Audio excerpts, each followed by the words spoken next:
Kami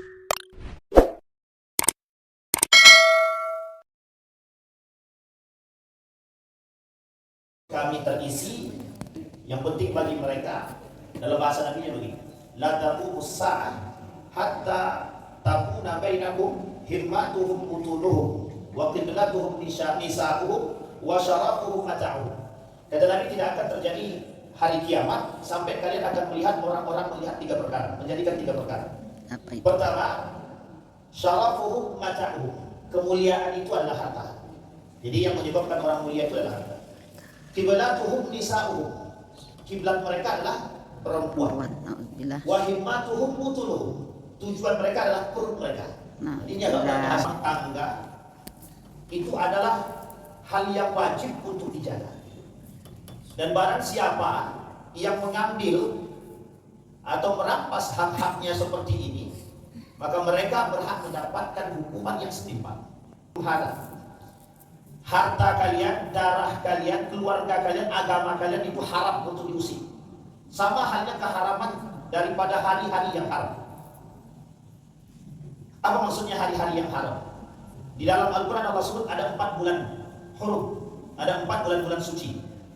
Kesucian darah, kesucian harta, harga diri, rumah tangga, dan agama itu sama dengan sucinya dengan 4 yang suci tadi. Tidak boleh diusik itu Bapak Ibu, tidak boleh diusik. Ada orang kemalingan, membegal harta orang. Maka kita wajib nih, hukum menjaga harta kita ini wajib. Bagaimana kewajiban menjaganya? Kewajiban menjaga itu sama halnya dengan kita menjaga agama kita.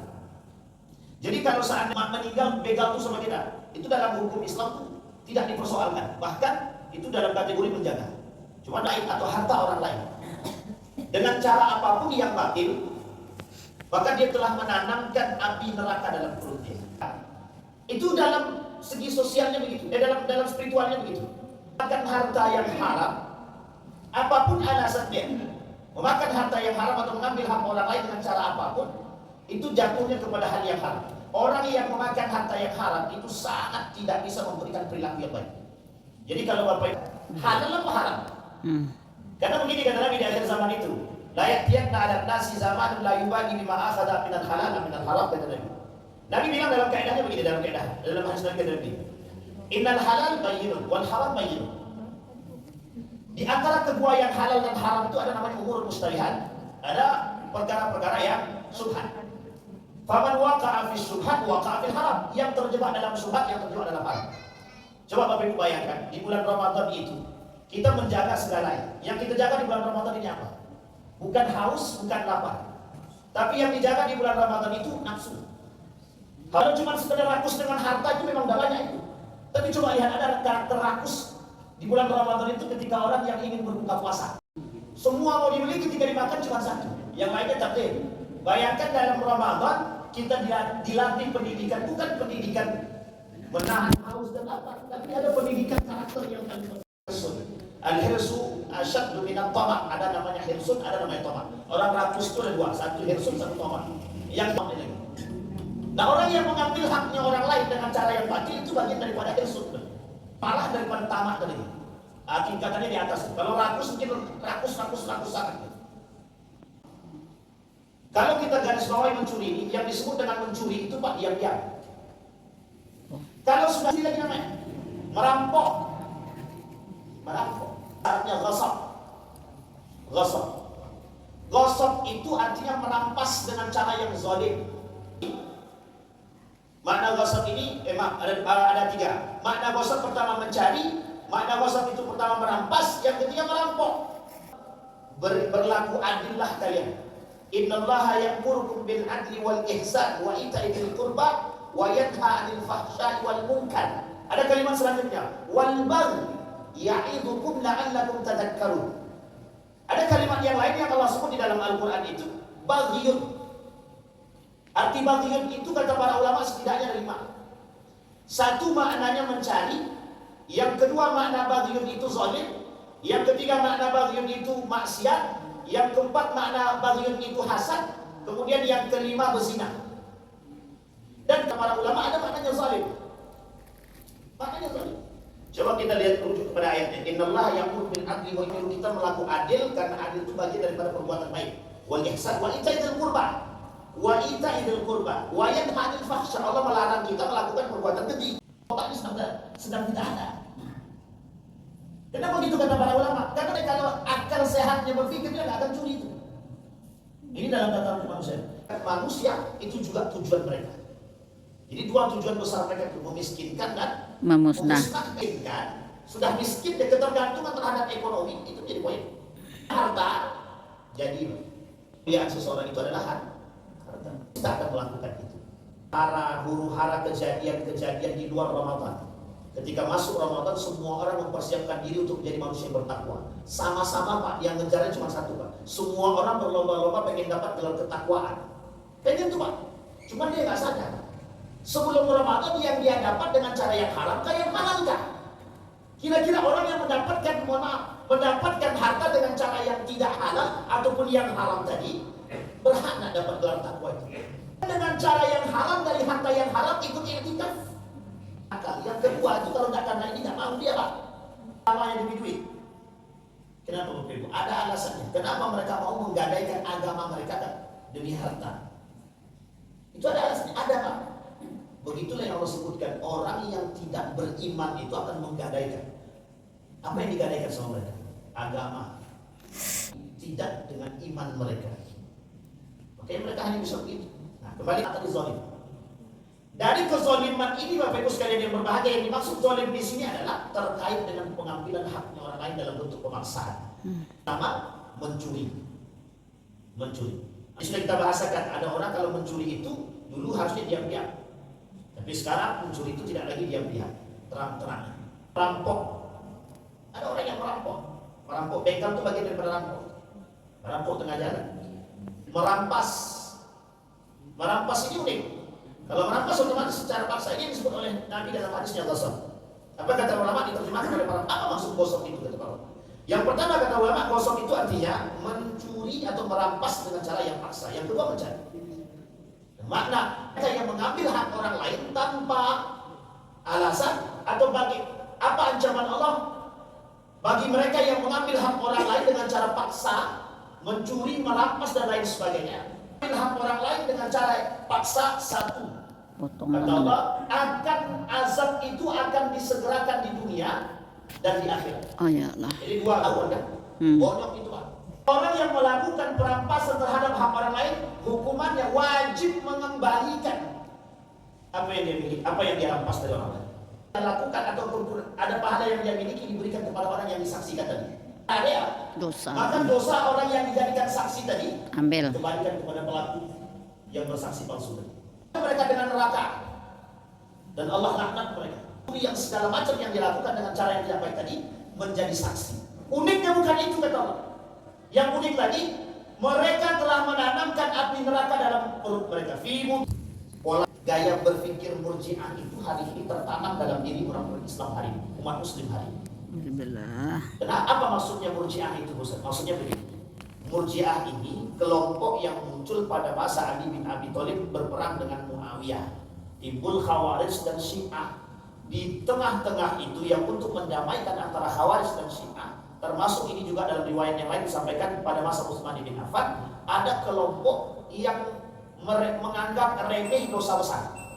Nah, kelompok ini disebut dengan mengembalikan urusan dosa ini kepada Allah. Mencuri kami, merampok kami, korupsi, itu urusan kami dengan Allah. Kalau kami sudah bertobat selesai. Sampai di sini paham? Itu urusan kami dengan Allah. Makanya kata mereka irja, kembalikan kepada Allah. Nah, kembali itu yang kedua, ancaman Allah. Yang ketiga yang mereka makan tadi, itu pula menjadi asy-syai' al-aqrab. Menjadi asy-syai' al-aqrab. Apa asy-syai' al-aqrab itu? Ular yang besar yang akan memangsa mereka. Disebutkan oleh Allah sebagai orang-orang bakhil, pelit. Untuk mendapatkan mohon maaf mengikuti tren, tidak ada hasil Pak. Kalau kita tujuannya berpuasa itu untuk menjaga kewajiban, tidak ada hasil. Tidak korupsi lagi. Bisa nggak setelah Ramadan tidak mencuri lagi? Bisa nggak setelah Ramadan tidak merampas lagi? Bisa nggak setelah Ramadan ini tidak memanipulasi? Itu yang terbaik Pak. Karena keberhasilan Ramadan itu tolak ukurnya bukan sekarang Pak. Tolak ukurnya setelah Ramadan. Tolak ukurnya tidak dianggap orang yang sukses. Berhak bergembira, yang berhak memerdeka, yang berhak menang atas itu bukan orang-orang, bukan semua orang, tapi hanya orang-orang yang beriman. Mencetak diri dia, orang yang berhasil membentuk karakter dia, orang yang berhasil menjaga lisannya, orang yang berhasil tidak mencuri, tidak merampas, tidak korupsi, tidak rakus, dan lain sebagainya. Ini kan karakter. Kelompok orientalis dan liberalis tadi untuk menjadikan dunia ini carut marut kalau bahasa lain. Ini bahasa itu rakus, cuma sederhana bahasa, itu bahasa agama. Cuma dijadikan poin oleh kaum liberal. Kalau udah banyak manusia yang rakus di muka bumi ini kan makin rusak ya. Tidak perlu mereka turun tangan untuk saling membunuh. Tidak perlu kami orang Yahudi ini turun membunuh kalian. Cukup kami buat kalian rakus satu dengan yang lain, pasti saling berbunuh. Karakter-karakter hadis yang disampaikan oleh Nabi tentang perkara hari ini itu termasuk manipulasinya dan lain sebagainya termasuk. Sampai di sini bisa dipahami Bapak Ibu. Maka perlu kita sadari Bapak Ibu sekalian yang berbahagia. Kata Allah, perintah Allah itu sederhana. Kenapa Allah gandeng kalimat adil itu dengan ihsan? Apa kata Allah? Innallah ya'muru bil adli wal ihsan. Kenapa Allah katakan kita ini diperintahkan oleh untuk berbuat adil dan ihsan? Ini sebenarnya konsep ta'dib itu begitu. Kata Sayyid Nabil Al-Atas, yang sekarang ini dibutuhkan oleh umat manusia di akhir zaman itu bukan persoalan cerdas, tapi yang dibutuhkan itu ta'dib. Tahu Bapak Ibu ta'dib ya? Ta'dib ini pendidikan adab. Sampai disebutkan begini dalam hadis, Adabani Rabbi, Tuhanku mengajarkanku untuk menjadi manusia yang beradab. Sekarang pertanyaannya, lebih tinggi mana? Ilmu atau adab? Ilmu atau adab? Sekarang kita tanya lagi, mana yang banyak isi? Orang berilmu atau orang beradab? Banyak berilmu, berarti banyak tidak beradab kan? Kenapa konsep tadi? Kenapa harus adab?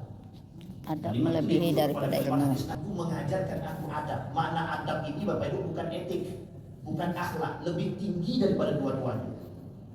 Salah satu alasan kenapa Allah menurunkan Al-Quran ke muka bumi ini. Terus saya tanya Bapak Ibu, apa tujuan Allah menurunkan ayat Al-Quran ke muka bumi ini? Jam'an. Siapa yang bertemu di situ? Ini perang Badar Bapak Ibu. Ini perang pertama dalam garis yang besar Bapak Ibu. Ketika terjadi perang Badar, itu Muslim dengan kafir. Muslim diidentikan dengan yang hak, kafir diidentikan dengan batil. Jangan tersinggung, memang begitu kan batil. Kenapa Allah menangkan yang hak? Kalau sempat yang batil ini menang, habis Pak. Disitulah disebut oleh Allah dalam Al-Quran Yaumal Furqan, Yaumal Taqal Jam'an. Apa yang disebut dengan Yaumal Furqan itu? Bertemunya dua kabilah besar, Quraisy dengan Muslim dengan kafir Quraisy. Kemudian Allah katakan di dalam ayat yang lain, kata Allah, Allah menangkan orang Muslim atas kafir. Itu sebenarnya menunjukkan satu kiasan. Allah menangkan yang hak kebenaran atas kebatilan. Artinya apa? Dikiaskan oleh Allah kebenaran itu terhadap orang Muslim. Sementara batil itu dikiaskan kepada yang kafir. Sampai di sini paham Bapak Ibu? Dan pedoman kehidupan itu pembeda yang hak dan yang batil. Sekarang ada umat Muslim mengaku punya pegangan Al-Quran, tapi tidak tahu mana yang hak dan yang batil. Justru yang membuat syubhat itu umat Muslim. Nah, kan? Berarti kalau ada Muslim yang tidak sadar mana yang hak dan mana yang batil, kira-kira dia berpegang teguh dengan Al-Quran atau tidak? Makanya kata para satu yang bisa menyelamatkan mereka adalah Al-Quran. Allah turunkan ayat Al-Quran itu. Semua ayat-ayat Al-Quran itu, semua kitab-kitab yang lain dikumpulkan di dalam Al-Quran isinya. Zabur, Injil. Bapak Ibu tahu kenapa Allah kumpulkan? Karena Allah yakin kelak Zabur, Taurat, Injil ini kata Allah akan berubah. Yang diubah oleh siapa? Manusia. Kenapa Al-Quran tidak? Allah jaga inna nahnu nazzalna dzikra wa inna lahu lahafizun, kan begitu tuh ayatnya. Apa alasannya? Kalau seandainya Al-Quran ini kelak juga dirubah oleh manusia, maka bisa dipastikan kerusakan itu semakin besar. Maka Allah jaga yang Al-Quran.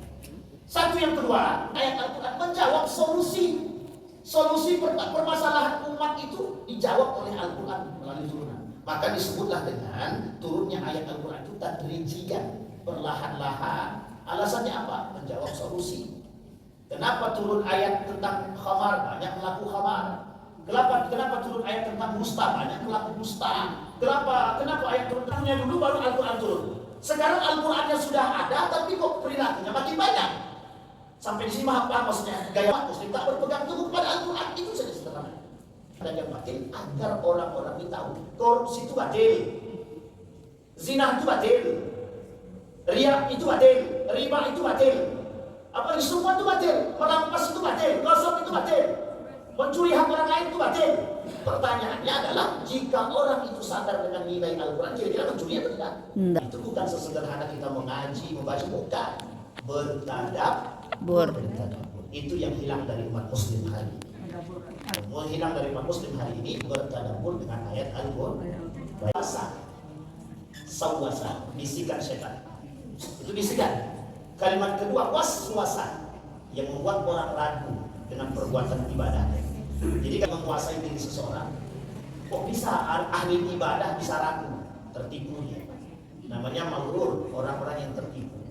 Dengan dua ini, satu bisikan setan, yang kedua setan membuat dia ragu. Ke masjid tidak, ke masjid tidak, ke masjid tidak. Hujan ini dingin, tidak jadi ke masjid. Ketika tidak jadi ke masjid, kan ragu-ragu tadi awalnya. Setan datang dibisikkan, yang tidak usah ke masjid, hujan. Kan tengok, uniknya Pak, setan bisa mengajak kita kepada kebaikan. Bisa, apa kata setan? Coba tengok dalam hadis Nabi. Kan kalau seandainya hujan, boleh kita nak ke masjid. Itu kata jadi keadaan. Maka wa makar Allah, wallahu khairul makirin. Tapi di atas makar ada satu lagi Pak, kaidul kafirin. Wa makar Allah, wallahu khairul makirin. Kemudian yang kedua kaidun dan makar ini tipu daya, sama artinya Pak. Tapi kaidun ini lebih besar tipu dayanya daripada makar. Nah, dua ini Bapak Ibu kategorinya talbis. Talbis itu diambil dari kalimat labbasa yulabbisu. Artinya menutupi, ditutup. Kalau cuma sekedar ditutup, ya tergantung cara membukanya bagaimana. Tapi yang berbahaya lagi ketika ditutup tapi tidak tahu kuncinya sebelah mana. Ini pintu ditutup, semua tak tahu. Semua ini yang tadinya pintu jadi jendela, kira-kira bisa bukanya tuh? Enggak. Itu disebut dengan talbis Pak. Maka iblis itu namanya talbis. Iblis, ablasa yublisu, ujungnya memakai itu ditutup juga. Makanya orang kafir itu disebut dengan menutupi diri. Kenapa disebut menutupi diri? Karena mereka tidak menerima kebenaran. Tidak menerima kebenaran.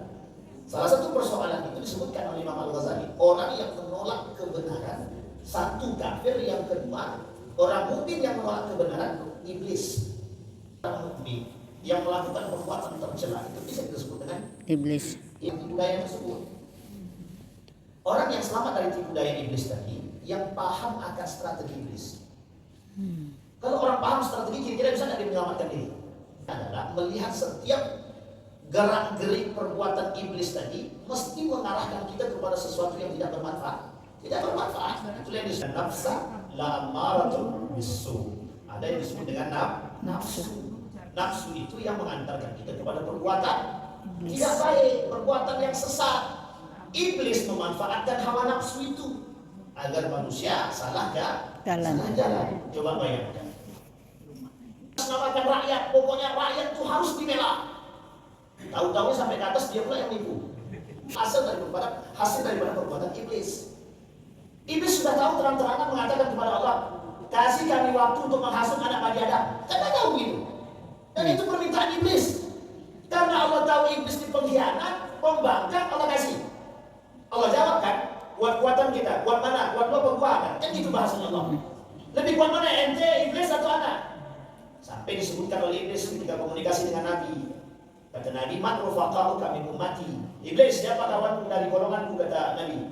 Nabi ya iblis jawab. Orang yang meremehkan sholat, orang yang durhaka pada orang tua, orang yang mengambil hak orang lain, pemimpin yang zalim dan lain sebagainya. Ada itu sendiri. Orang alim karena apa? Karena orang alim itu sendiri. Tertipunya orang cinta dengan harta, kenapa? Karena harta itu sendiri. Tertipunya orang ahli mutasawwifin, kata Imam Al-Ghazali. Kenapa para ahli tasawuf itu juga bisa tertipu? Tertipu karena apa? Karena kesufian dia itu sendiri. Jadi Bapak Ibu tadi menulis buku judulnya Asnaful Maghruri, orang-orang yang tertipu. Dua kategorinya kafir dan mukmin, dan kafir dibagi dan mukmin dibagi. Nah, itu Bapak Ibu sekalian berbahaya. Begitu ya, insyaallah. Dan itu talbis kaidul kafirin. Apa itu kaidul kafirin? Tipu daya orang kafir. Bapak Ibu lihat pengkhianatan yang dilakukan oleh Israel atas senjata-senjata itu tidak seberapa. Yang parahnya lagi manipulasinya. Apa manipulasinya Israel hari ini? Mereka anggap Hamas yang melakukan pembangkangan terhadap gencatan senjata. Nah itu potong aja. Ini kalau lagi potong, habis tutup lagi, apa ya kan? Dan insya Allah Allah menjaga kita dari perbuatan-perbuatan. Amin ya Allah. Persoalan-persoalan yang merampas harta orang lain dengan cara yang tidak baik. Amin. Mudah-mudahan kita termasuk orang-orang yang husnul khatimah. A'udzubillahi minasyaitonir rajim. Bismillahirrahmanirrahim. Alhamdulillahirabbil alamin. Hamdal syakirin, hamdan na'imin. Hamdan yuwafi ni'amahu wa yukafi'u mazidah. Ya Rabbana lakal hamdu kama yanbaghi li jalali wajhikal karim wa 'azimi sultanik. Allahumma shalli 'ala Muhammad wa 'ala ali Muhammad fil alamin innaka Hamidum Majid. Allahumma faqihna fid din wa 'allimna at-ta'wil. Allahumma ighfir lana dhunubana wa dhunuba walidina warhamhuma kama rabbayana shighara. Allahumma a'inna 'ala dzikrika wa syukrika wa husni ibadatik. Allahumma ighfir lahum warhamhum wa'afihim wa'fu 'anhum wa akrim nuzulahum wa wasi' madkhalahum waj'al al-jannata mathwahum. Rabbana zalamna anfusana wa in lam taghfir lana wa tarhamna lanakunanna minal khasirin. Ya Rabbal Alamin. Allahumma akhtimna bi husnil khatimah wa la takhtimna illa bi husnil khatimah. Rabbana atina fid dunya hasanah wa fil akhirati hasanah wa qina azabannar. Walhamdulillahi rabbil alamin. Assalamualaikum warahmatullahi wabarakatuh. Waalaikumsalam warahmatullahi wabarakatuh.